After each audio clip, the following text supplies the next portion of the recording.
Listen to what we're doing, you're absolutely welcome to do that. We're doing a climate change art walk.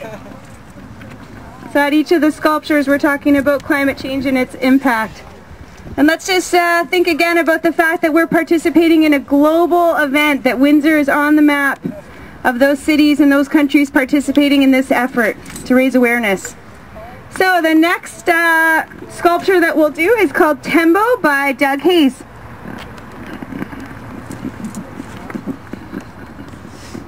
Good afternoon. Isn't she lovely with her two little babies there?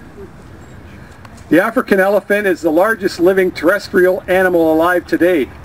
Their society is arranged around family units of about 10 individuals made up of closely related females and their calves. Each family unit is led by an old female known as the matriarch. Elephants use some vocalization that are beyond the hearing range of humans to communicate across large distances. They are among the world's most intelligent species, which includes humans, whom I sometimes, I don't know about them, apes, and certain dolphin species. Tembo, the Swahili word for African elephant, is depicted by a mother elephant and her calves, which reflects the strength and loyalty of a mother for her children. Designed by Derek Stephen Hudson, it was cast in bronze at MST Bronze in Toronto. African elephants are in decline due to poaching for their ivory and loss of habitat. Increases in food production are the major reason for the conversion of natural habitat into agricultural land. When elephants and farmers come into contact with each other, the elephant usually loses. Another threat to the animal population, including elephants, is extreme weather conditions. In the past few years, we have seen droughts in Asia, in East Africa, Ethiopia, Kenya, and Somalia, across Eastern and Western Europe, including Russia, England, and Wales, sometimes followed by massive flooding. Australia and China are also experiencing drought and flooding. Heat waves, flooding, tornadoes, and hurricanes are plaguing North America. This has been the most deadly and destructive tornado season ever, with 100 twisters in April alone. And we are not immune here in Canada. This year was the hottest and wettest spring and summer I can remember. We have also seen damaging storms and tornadoes, last year in Leamington, this year in Goderich. All this hot, dry weather around the world is also perfect conditions for wildfires. Every day we read in the paper of another destructive wildfire somewhere in the world. Skeptics argue that there have always been droughts and floods, freak weather, heat waves, and temperature extremes. But what concerns most climate scientists and observers is that the extreme weather events are occurring more frequently, their intensity is growing, and the trends all suggest long-term changes as greenhouse gases steadily build in the atmosphere. If we don't do something soon, how will we cope? And how will the elephants cope? Thank you. Great job, Doug. The next sculpture is going to be Morning Flight. You can see the tower of... Swans. Oh, swans. So everyone just about face. And I do. As many of you know, I am the host of CBC News Windsor at 6 and of CBC News Windsor Late Night. But I got to tell you, the real support I got from this community was when I started my walking initiative. I've been walking for 9 months every morning along this trail. I know these sculptures intimately. I'm thrilled to speak about the swans. And I'm going to talk to you about walking at the end. I've got a very important message about walking. Anne Harris was born in Woodstock. She is the creator of Tahawa, which is a First Nations word for swans. She has private and public collections all over the world, including works at the official residence of the Governor-General of Canada and the Chongqing Fine Museum in China.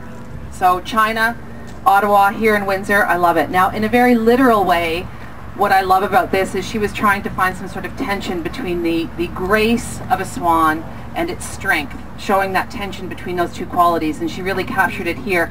I love that she uses industrial tools. She uses blow torches, forklifts, electric buffers, and sandblasters to do her work. So I think if I ever, in my dreams I'm an artist too, that would be the coolest way to go, blow torches. I thought that I would talk today. I did a lot of research on swans.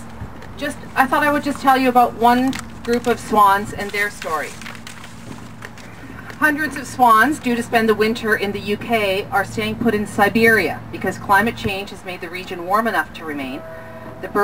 That's what bird experts say. The swans are usually expected in the wetlands around England in late October, but flocks have been arriving later and later every year. This year there's a worry they may not arrive at all. It's unusual, but the weather there is warmer for longer, not just where they live naturally, but where they have been and where they go traditionally. They simply have stayed put for longer. There isn't a need to go back to another place. It's all being put down to climate change. And the big worry for the species is that if the swans fail to return, the species could lose the collective memory of who they are and where they travel and what they do. And that if there is a time when they don't return to the UK for those months, that they'll never be able to find their way back. And when I read that story, I thought that's about one group of swans. It's about 400 in this one group that go to this same spot in the UK every year from Siberia.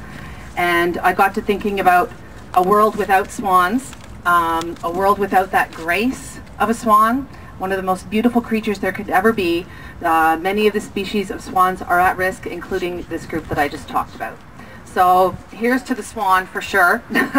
And I wanted to talk to you about something you could do to help the environment, and it is walking. Because I can tell you that I've walked with about 2,000 Windsorites over the past 9 months. I have a regular core group of about 50 people. We don't have 50 every day, but the regular sort of core group come every day. The changes I'm seeing in them are remarkable. People are off their blood pressure medications. People are off their high cholesterol medications. I think that this is one way you can help the environment, because where do those medications go? We know where they go. We know that our freshwaters are filled with everything from Viagra to antidepressants to these other medications. So if you think about the health benefits that my walkers are getting right now, but also the climate benefits, because I'm telling you, a lot of my walkers, it's a little bit of an older population because we do walk at 9 o'clock in the morning. I walk with people who are generally older than I am, and they're really off their medications and they feel better. And I thought about what that does to the climate, and I felt a little bit prouder of our group. I feel very proud of our group, but I feel even prouder to think we've saved some of those medications from growing in our local freshwaters. Great, great. Wow. So walk, come join us any morning. We do the same route. You will have tested it out. Excellent, beautiful. Thank you, Susan. And now we're heading down to morning flight, just down the way.